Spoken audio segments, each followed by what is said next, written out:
नमस्कार। Byju's government exam prep channel में आप सभी का स्वागत है। आज हम 27 फरवरी के जो भी इम्पोर्टेंट करंट अफेयर्स है उन सभी को यहाँ पर चर्चा करने वाले हैं, उन सभी को देखने वाले हैं। ये सारे के सारे करंट अफेयर्स आपके बैंक के एग्ज़ाम, एसएससी एग्ज़ाम और अदर जो स्टेट लेवल के गवर्नमेंट एग्ज़ाम होते हैं उन सभी के लिए बहुत ही महत्वपूर्ण है।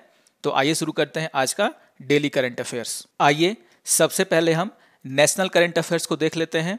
आज की जो पहली खबर है वो हमारे देश में होने वाले असेंबली पोल से जुड़ी हुई है, यानी कि यहाँ पर विधानसभा के जो चुनाव होने वाले हैं उससे जुड़ी हुई है। जैसा कि आप सभी जानते हैं, इलेक्शन कमीशन के द्वारा जो है हमारे देश के 5 राज्य तमिलनाडु, असम, वेस्ट बंगाल, पुडुचेरी और केरला में जो है विधानसभा के चुनाव की घोषणा की है, जिसकी शुरुआत 27 मार्च से होने वाली है।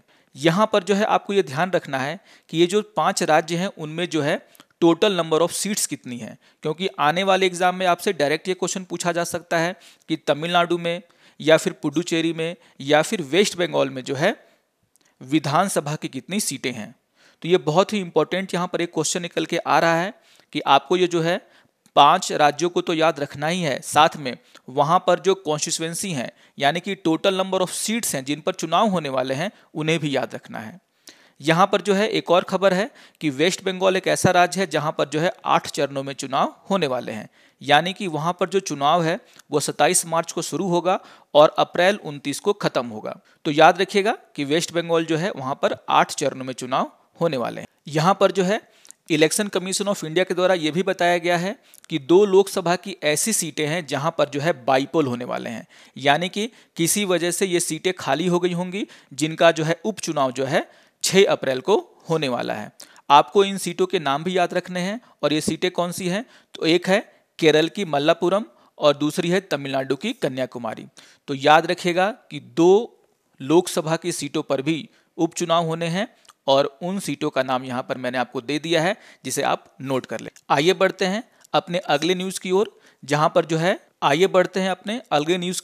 जहाँ पर यह बताया गया है कि सरस आजीविका मेला 2021 को जो है नोएडा हाट में जो है स्टार्ट कर दिया गया है। The agriculture and farmer welfare minister Narendra Singh Tomar has inaugurated the Saras Aajeevika Mela on February 26 at Noida Haat. ये जो इवेंट है वो 26 फरवरी को शुरू हुआ और ये 14 मार्च तक चलने वाला है।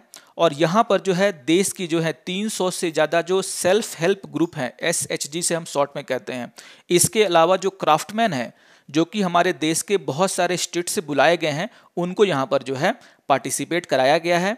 यहाँ पर जो सबसे इंपॉर्टेंट क्वेश्चन बन के निकलता है कि आखिर किस मिनिस्ट्री के द्वारा जो है इस मेले का आयोजन किया गया है। तो आप ये पॉइंट अगर पढ़ेंगे तो आपको ये समझ में आ जाएगा कि it is an initiative that was started by ministry of rural development and Deendayal Antyodaya Yojana national rural livelihood mission, यानी कि मिनिस्ट्री ऑफ रूरल डेवलपमेंट के तहत जो है इसे आयोजित किया जाता है। और इसका जो मेन उद्देश्य है वो ये है कि महिलाओं को सेल्फ हेल्प ग्रुप से जोड़ना और दूसरा जो हमारे देश के क्राफ्टमैन हैं उन्हें जो है एक बाजार मुहैया कराना। यहाँ पर जो है इस बात पर जोर दिया गया है कि जो गांव की महिलाएं हैं वो एक सेल्फ हेल्प ग्रुप बना करके जो है अपने आजीविका के लिए कोई काम कर सकती हैं। तो यहाँ पर आपको 2 बातों का ध्यान रखना है कि किस मिनिस्ट्री के द्वारा जो है इसे आयोजित किया जाता है, जिसका नाम मैंने आपको बता दिया, मिनिस्ट्री ऑफ रूरल डेवलपमेंट, और दूसरा कि इस मेले का पर्पस क्या है, जो मैंने आपको बताया कि गांव में जो महिलाएं हैं उनको एक साथ जोड़ना, और दूसरा कि हमारे देश में जो क्राफ्टमैन है यानी कि हथकरघा उद्योग है उसके लिए एक बाजार उपलब्ध कराना। आइए बढ़ते हैं अपने तीसरे न्यूज़ की तरफ, जो कि है CSC to be integrated with the eDaakhil portal, यानी कि कॉमन सर्विस सेंटर्स को जो है ई-दाखिल पोर्टल के साथ जोड़ा जा रहा है, उसके साथ एकीकृत किया जा रहा है। यहाँ पर समझना ये है कि आखिर ये ई-दाखिल पोर्टल जो है क्या है और किस चीज़ को लेकर के इसे बनाया गया। ये जो ई-दाखिल पोर्टल है उसे उपभोक्ता विवाद निवारण यानी कि कंज्यूमर ग्रीवेंस रिडर्सल पोर्टल के द्वारा 7 सितंबर 2020 को बनाया गया। ये ई-दाखिल पोर्टल जो है उपभोक्ता और उनके अधिवक्ताओं को यानी कि उनके जो एडवोकेट्स होते हैं उनको ऑनलाइन शिकायत करने का अधिकार देता है। कहने का आशय ये है कि अगर आपने किसी सरकारी सर्विस के लिए जो है आवेदन किया है और वहाँ पर आपके साथ कुछ भी गलत होता है तो आप जो है ई दाखिल पोर्टल के तहत यहाँ पर शिकायत कर सकते हैं और यहाँ पर उसे सुना जाएगा। आपको मैं ये भी बता देता हूँ कि जो ई दाखिल पोर्टल है उसका जो एस्टेब्लिशमेंट है वो कंज्यूमर प्रोटेक्शन एक्ट 2019 के तहत किया गया है। तो बहुत ही इंपॉर्टेंट चीज़ यहाँ पे निकल के आ रही है कि किस एक्ट के थ्रू जो है ई दाखिल पोर्टल को बनाया गया। तो आंसर क्या होगा आपका, कंज्यूमर प्रोटेक्शन एक्ट 2019।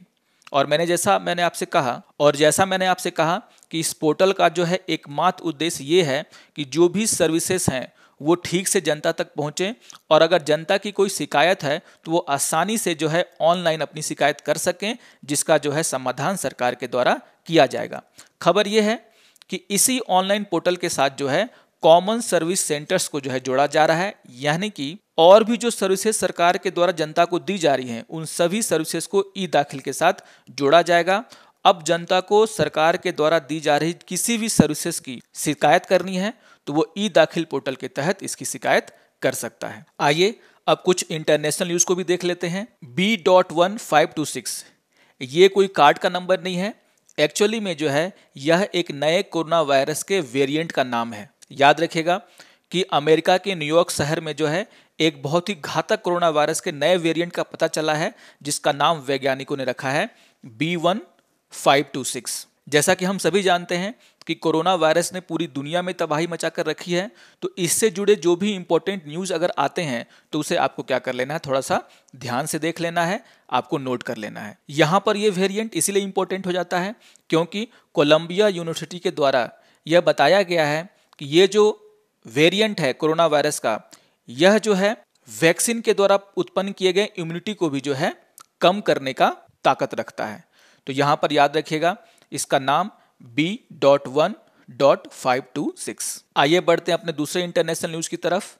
यहाँ पर जो है ये एक न्यूज़ आई है कि इराकली गरिबाशिली को जॉर्जिया का जो है नया प्रधानमंत्री के रूप में शपथ दिलाई गई है और प्रधानमंत्री के रूप में ये उनका दूसरा कार्यकाल है। तो याद रखिएगा इनका नाम, और नाम क्या है, इराकली गरिबाशिली, और देश का भी नाम आपको याद रखना है जो कि है जॉर्जिया। आइए अब कुछ बैंकिंग एंड फाइनेंस से रिलेटेड न्यूज़ को भी देख लेते हैं। यहाँ पर जो है NSO यानी कि नेशनल स्टैटिस्टिकल ऑफिस के द्वारा जो है GDP का फोरकास्ट दिया गया है, यानी कि GDP का अनुमान लगाया गया है।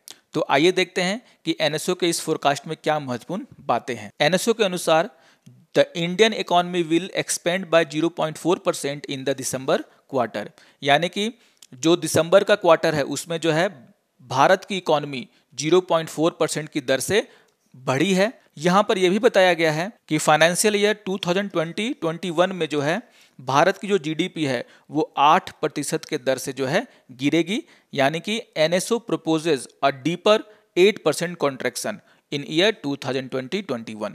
तो याद रखिएगा यह भी एक बहुत ही इंपॉर्टेंट डेटा जो है आया है NSO के द्वारा। अपने इस फोरकास्ट में जो है NSO ने यह भी बताया है कि जो जून और सितंबर की तिमाही थी उसमें जो है GDP में जो गिरावट है वो 24.4% और 7.3% की दर से हुई है, जो कि पहले जो है 23.9% और 7.5% होने का अनुमान लगाया गया। यहाँ पर जो है सारे डेटा जो है NSO के द्वारा जो है रिलीज किए गए हैं। आइए जान लेते हैं कि ये NSO क्या है और किस तरीके से ये काम करता है। यहाँ पर जो पहला लाइन है वो बहुत ही इंपॉर्टेंट है, जो इसमें लिखा गया है कि NSO that was formed on the recommendation of Rangarajan commission, यानी कि NSO का जो फॉर्मेशन था वो रंगराजन कमीशन की रिपोर्ट पर हुआ था।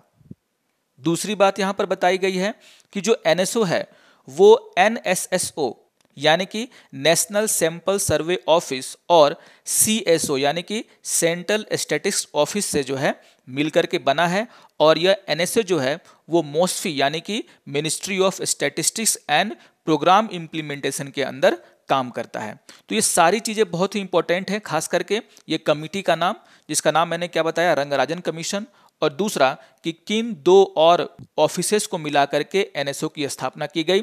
यहाँ पर एग्जाम में डायरेक्टली आपसे जो है फुल फॉर्म पूछा जाता है NSSO का, यानी कि सैंपल सर्वे ऑफिस।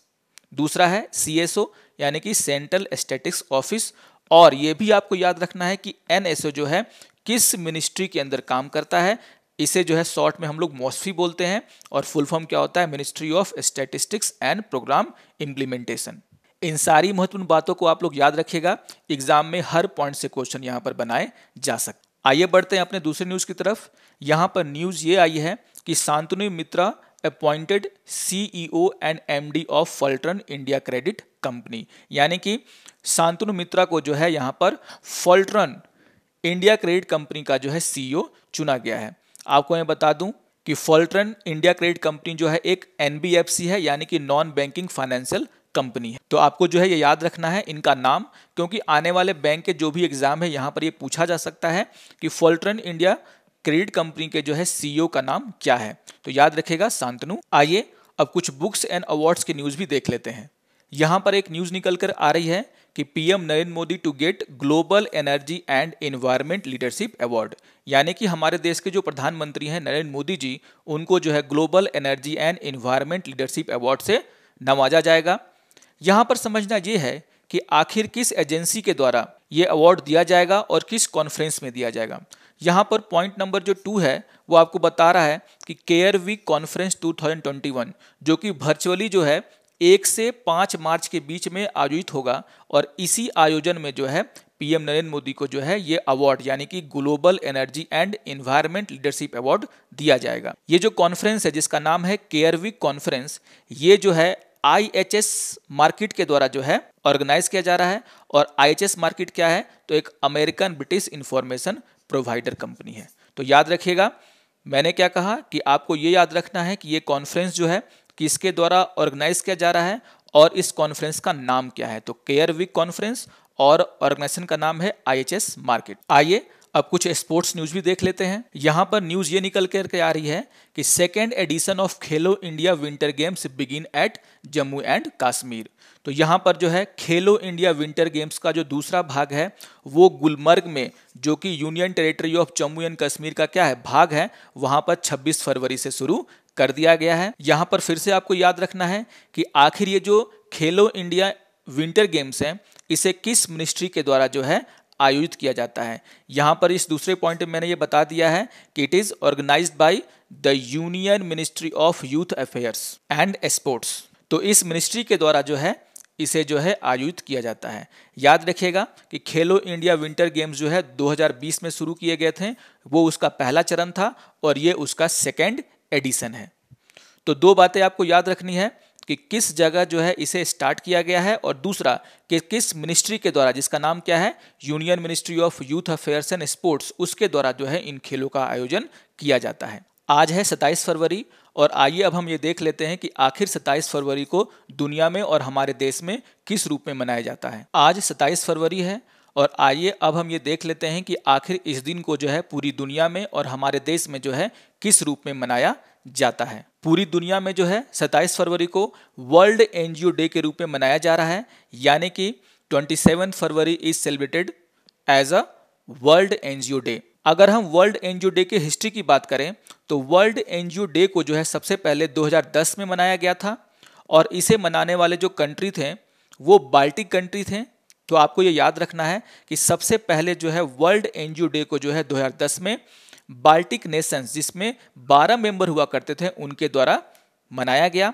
और उसके बाद जो है 2014 में जो है सबसे पहली बार पूरी दुनिया में जो है वर्ल्ड NGO डे मनाए गए और तब से आज तक जो है 27 फरवरी को पूरी दुनिया जो है वर्ल्ड NGO डे के रूप में मनाती है।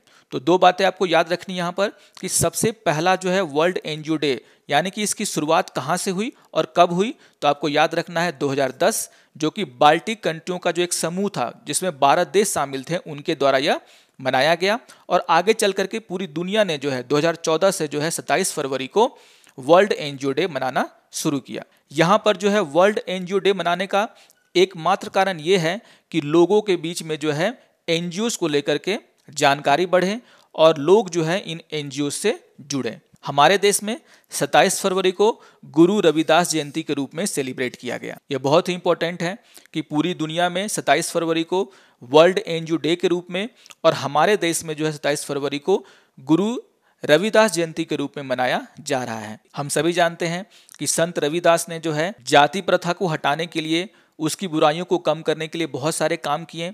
और हमें यह भी पता है कि जो संत रविदास थे वो कबीरदास के समकालीन थे और मीराबाई जो है उनकी शिष्य हुआ करती। आइए अब हम कुछ इंपॉर्टेंट फैक्ट्स को जान लेते हैं।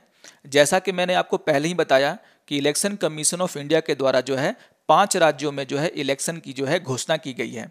तो आज हम लोग इलेक्शन कमीशन ऑफ इंडिया के बारे में पढ़ेंगे, इससे जुड़ी हुई कुछ इंपॉर्टेंट बातों को यहाँ पर जानने की कोशिश करेंगे। सबसे पहली बात तो जो हमारा इलेक्शन कमीशन है वो एक कॉन्स्टिट्यूशनल बॉडी है। ऐसा इसलिए कहा जाता है क्योंकि इलेक्शन कमीशन ऑफ इंडिया जो है हमारे संविधान के आर्टिकल 324 में जो है डिफाइन है, वहां पर इसकी चर्चा की गई है, इसके पावर्स की चर्चा की गई है। अगर हम इसके फंक्शन की बात करें तो इसके नाम से ही समझ में आता है कि इलेक्शन कमीशन का काम क्या है, हमारे देश में इलेक्शन को संपन्न कराना। आइए देखते हैं कि इलेक्शन कमीशन ऑफ इंडिया किन किन इलेक्शन को जो है कंट्रोल करता है, उसको कराता है। तो यहाँ पर जो है लोकसभा के इलेक्शन, राज्यसभा के इलेक्शन, विधानसभा के इलेक्शन या फिर प्रेसिडेंट और वाइस प्रेसिडेंट के जो इलेक्शन हमारे देश में होते हैं उन सभी को जो है कराने का जो जिम्मेदारी है वो इलेक्शन कमीशन ऑफ इंडिया के पास है। आप सोच रहे होंगे कि यहाँ पर 2 इलेक्शन और होते हैं जिसे हम पंचायत और म्यूनिसिपैलिटी के इलेक्शन के नाम से जानते हैं। आखिर उनका इलेक्शन कौन कराता है? तो आपको मैं बता दूं कि जो पंचायत और म्यूनिसिपैलिटी का इलेक्शन है वो स्टेट इलेक्शन कमीशन के द्वारा कराया जाता है। तो याद रखिएगा, ये क्वेश्चन बार बार पूछा गया है कि पंचायती राज के जो चुनाव हैं वो किसके द्वारा कराए जाते हैं, स्टेट इलेक्शन कमीशन के द्वारा या फिर इलेक्शन कमीशन ऑफ इंडिया के द्वारा। तो ये जो है बात आप बार बार जो पूछा जाता है उसका आंसर आपको यहाँ पर मैंने बता दिया है, स्टेट इलेक्शन कमीशन। आइए कुछ और फैक्ट्स जान लेते हैं। यहाँ पर जो है इलेक्शन कमीशन की स्थापना जो है 25 जनवरी 1950 को की गई थी और जब इसकी स्थापना की गई थी तो इसमें जो है सिर्फ चीफ इलेक्शन कमिश्नर होते थे, यानी कि election commission of India was a single member body.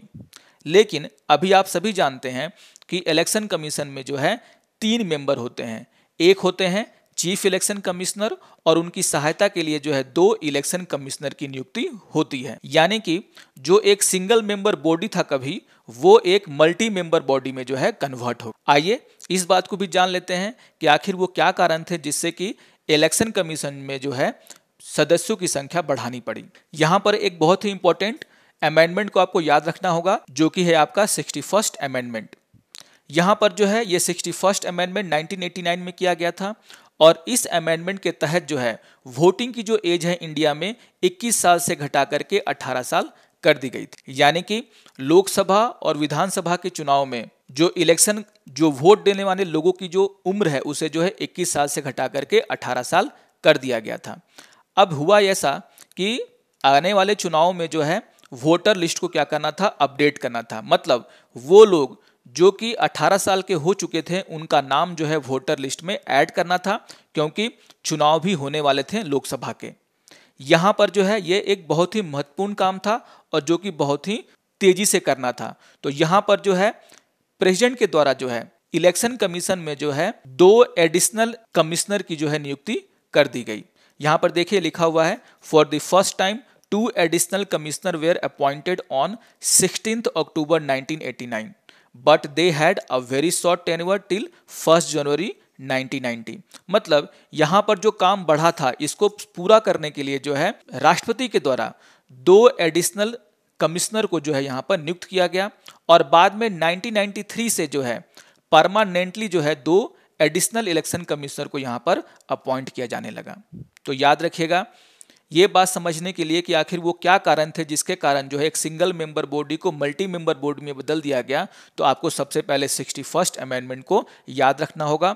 उसके कारण जो काम बढ़े इलेक्शन कमीशन के, उसी को करने के लिए जो है 2 एडिशनल इलेक्शन कमिश्नर को यहाँ पर नियुक्त किया गया और बाद में 1993 से जो है लगातार जो है इलेक्शन कमीशन जो है एक 3 मेंबर बॉडी की तरह काम कर रही है। ये तो हम जान ही चुके हैं कि चीफ इलेक्शन कमिश्नर हो या फिर जो अदर 2 इलेक्शन कमिश्नर हो, उन सभी का जो अपॉइंटमेंट है वो प्रेसिडेंट के द्वारा किया जाता है। इनकी टर्म की बात कर लें तो इनका भी टर्म सीएजी के टर्म की तरह ही होता है। जैसा कि हम सभी जानते हैं सीएजी जो है हमारा, उसका जो टर्म होता है वो क्या होता है, मैक्सिमम 6 ईयर या फिर 65 year of age whichever comes earlier. उसी तरीके से जो है चीफ इलेक्शन कमिश्नर का जो टर्म है वो भी क्या होता है, मैक्सिमम 6 साल का हो सकता है, या फिर अगर वो अपने 65 साल की एज को पूरा कर लेता है और इसमें से जो पहले होगा उसमें जो है उसका रिटायरमेंट हो जाएगा।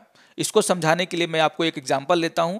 मान लीजिए कि ए जो है भारत का जो है चीफ इलेक्शन कमिश्नर है और उसका अपॉइंटमेंट जो है 62 ईयर में हुआ, यानी कि 3 सालों के बाद वो 65 ईयर का हो जाएगा और 65 ईयर क्या है, चीफ इलेक्शन कमिश्नर के रिटायरमेंट एज है। यानी कि वो जो चीफ इलेक्शन कमिश्नर है वो 3 सालों तक भारत में जो है चीफ इलेक्शन कमिश्नर के पद पर रह सकता है। अब एक और एग्जांपल लेते हैं। मान लीजिए कोई व्यक्ति है जिसका जो है अपॉइंटमेंट 58 ईयर में हो चुका हो, यानी कि इसके रिटायरमेंट एज में जो है अभी 7 सालों का समय है। याद रखिएगा ये बात नहीं है कि यहाँ पर वो व्यक्ति जो है 7 ईयर तक जो है यहाँ पर इलेक्शन कमीशन बना रहेगा। यहाँ पर 6 साल खत्म होते ही उसे अपने पद से इस्तीफा देना होगा, पद से हटना होगा। इसीलिए कहा जाता है 6 ईयर और 65 year whichever comes earlier. तो याद रखिएगा ये क्वेश्चन बार बार पूछे जाते हैं कि चीफ इलेक्शन कमिश्नर के टर्म क्या होते हैं, उनके टेन्योर क्या होते हैं। तो आपको याद रखना है कि डेट इज द 6 ईयर और up to the age of 65 year whichever is earlier. यहां पर जो है जो हमारे इलेक्शन कमिश्नर होते हैं उनको जो है same status and same salary मिलती है जो कि सुप्रीम कोर्ट के जजेस को दी जाती है।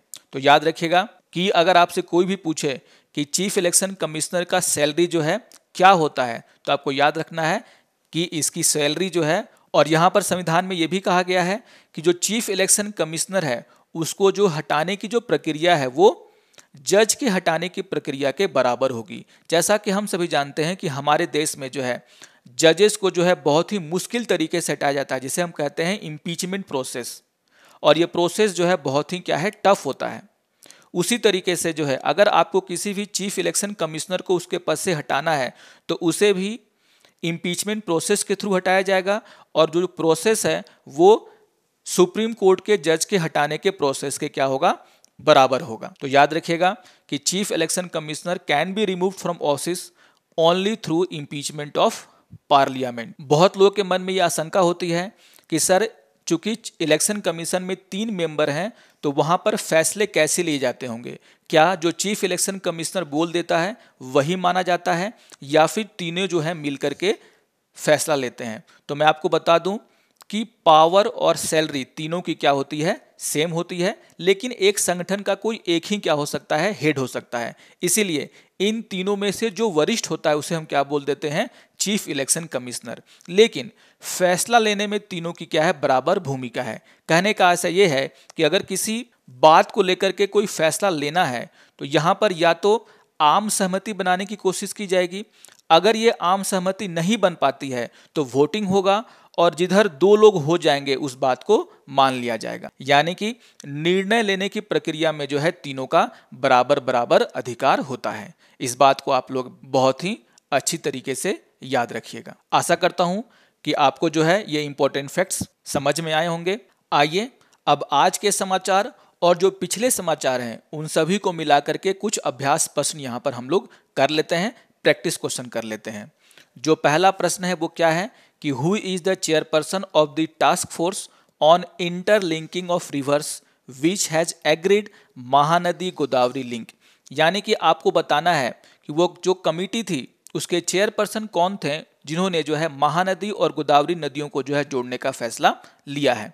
तो याद रखिएगा बहुत ही इंपॉर्टेंट न्यूज है, बहुत ही बड़ा क्वेश्चन है, किसी भी एग्जाम में आपको ये देखने को मिल सकता है। इसके आंसर आप जो है जरूर मुझे कमेंट करके बताइए। जैसा कि मैंने आपको कहा कि 5 राज्यों में चुनाव होने वाले हैं और वहां पर पूछा जा सकता है कि कितने सीट जो है किस स्टेट में है। तो यहाँ पर भी क्वेश्चन नंबर 2 क्या है कि what is the total number of seat in West Bengal Vidhansabha. सभी को पता होगा, आशा करता हूँ सारे लोग जो है इसको सही करेंगे। आइए अब क्वेश्चन नंबर 3 की तरफ बढ़ते हैं। As per the recent forecast by the Moody's Investor Service, what would be GDP growth rate of India in 2021-22? तो यहाँ पर आपको बताना है, जरूर आपने ये न्यूज़ पढ़ा होगा। आइए बढ़ते हैं अपने क्वेश्चन नंबर 4 में। The second Khelo India national winter games has been organise at which place. ये भी न्यूज़ मैंने आपको बता दिया है। आइए क्वेश्चन नंबर 5 को देख लेते हैं। According to the second advance estimate of national statistical office, what is the projected GDP growth rate of India in the physical year 2020-21। इस न्यूज के ऊपर भी मैंने आपको क्या किया है, चर्चा किया है। तो ध्यान से सारी बातों को सुन लीजिए, दोबारा सुन लीजिए और पूरे के पूरे आंसर सही कीजिए। क्वेश्चन नंबर 6 देख लेते हैं कि centre has decided to integrate common service centre with the e Daakhil portal, the portal is launched by which ministry. मैंने आपको पहले ही कहा था कि यहाँ पर आपको मिनिस्ट्री के नाम याद रखने हैं और सारी बातें मैंने बताई हैं, तो इसका भी आंसर आपको आसानी से मिल जाएगा। क्वेश्चन नंबर 7 देख लेते हैं कि Irakli Garibashvili has been sworn in as a new prime minister of which country. इसके बारे में भी जानकारी मैंने आपको दे दी है। क्वेश्चन नंबर 8 भी, who has been appointed as a new MD and CEO of NBFC Fulton India Credit Company। इसका नाम भी आपको मैंने बता दिया है, जरूर इसका आंसर भी आप दीजिएगा। क्वेश्चन नंबर 9, चलिए देखते हैं क्वेश्चन नंबर 9 को कि carbon watch is India first mobile app to ease the carbon footprint of an individual, the app has been launched by which state और यूनियन टेरिटरी। पिछले दिनों इस पर बहुत अच्छा न्यूज आया था और आपको याद भी होगा, तो जरूर इसे खोज करके आपको क्या करना है, मुझे आंसर में देना है। चलिए देख लेते हैं क्वेश्चन नंबर 10 को कि first ever digital university of India has been inaugurated in which state. तो यहाँ पर जो है इसे भी सर्च कीजिए, इसे भी देखिए, पूरे वीक का जो न्यूज है उसमें से ये क्वेश्चन है, तो जरूर इसका भी आंसर आप मुझे। आशा करता हूं कि जो भी लोग इस वीडियो को देखेंगे वो सारे के सारे जो है 10 क्वेश्चन को करेंगे और कमेंट भी करेंगे। जरूर इन सब चीज़ों पर मेहनत कीजिए अगर आपको एग्जाम निकालना है तो। इसी तरीके डेली करंट अफेयर्स के लिए आप हमारे Byju's government exam prep channel को सब्सक्राइब करें। आज का वीडियो अगर आपको अच्छा लगा हो तो उसे लाइक करें, शेयर करें। तो मिलते हैं अगले करंट अफेयर्स के वीडियोज़ में, तब तक के लिए नमस्कार।